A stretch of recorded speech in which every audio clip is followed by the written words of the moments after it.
Kapag talaga rainy season na, isa lang yung naiisip ko eh. Yung humigop ng masarap na sabaw. Tapos isa pa ha, napakamura lang neto. So ano guys, tara? Bale, ito nga pala yung bagong bukas na wantunan ni Pompom. And located nga lang sila dito sa may General Tenyo Street, Morning Breeze, Caloocan City. Napakadami nilang ino-offer dito guys. Meron silang mga sizzling, rice meals, may mga crispy pata. Pero yung wonton noodles yung pinaka-binabalik-balikan talaga sa kanila eh. Mantakin mo ba naman, for as low as 75 pesos. Eh meron ka ng masarap na wonton noodles. Ito yung literal na hindi mo na kailangan pumunta sa mga mamahaling restaurant. Tapos isa pa sa nagustuhan ko dito naka-unlimited sabaw pa to guys. Kaya tara, umorder na tayo kaagad dito. Hi ate!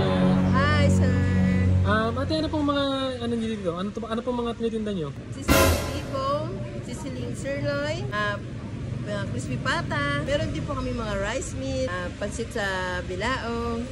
Ate, ano po yung mga ano nyo dito? Ano po yung pinaka-bestseller nyo dito? Wonton noodles po. Wonton noodles. Magkano po yung mga wonton noodles nyo dito? 75 pesos lang po. 75 pesos? Unlimited sabaw na rin po ba yan? Opo, unlimited sabaw na po. Unlimited sabaw. Ano naman po yung pinaka-bestseller nyo sa dito sa apat na to? Ito po yung apat na ano nyo na noodles. Benta po sa amin yung beef wonton po. Beef wonton. Yung po ang mabenta po sa amin. Magkano po yung beef wonton noodles? Ang 45 po sir. 145 pesos po yun. Naka-unlimited sabaw na rin po yan? Opo.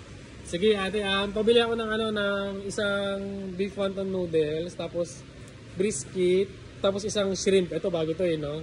Isang shrimp noodles. Opo, sir. Ate, anong oras po kayo nag-open dito tsaka nagsasara? 10 a.m. to 1 a.m. Madaling araw kasi minsan inaabot pa ng marami pang kumakain. Minsan nag-extend kayo ng Nag-extend ng kami. alauna. Opo. Araw-araw po yun open?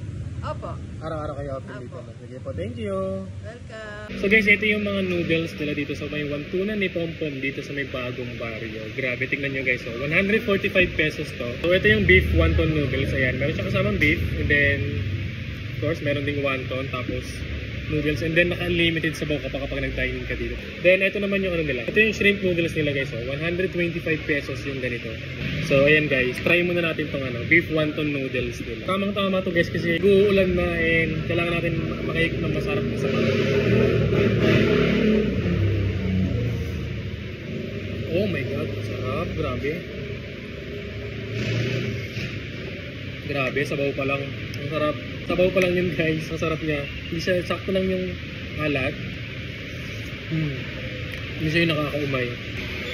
So, ayan.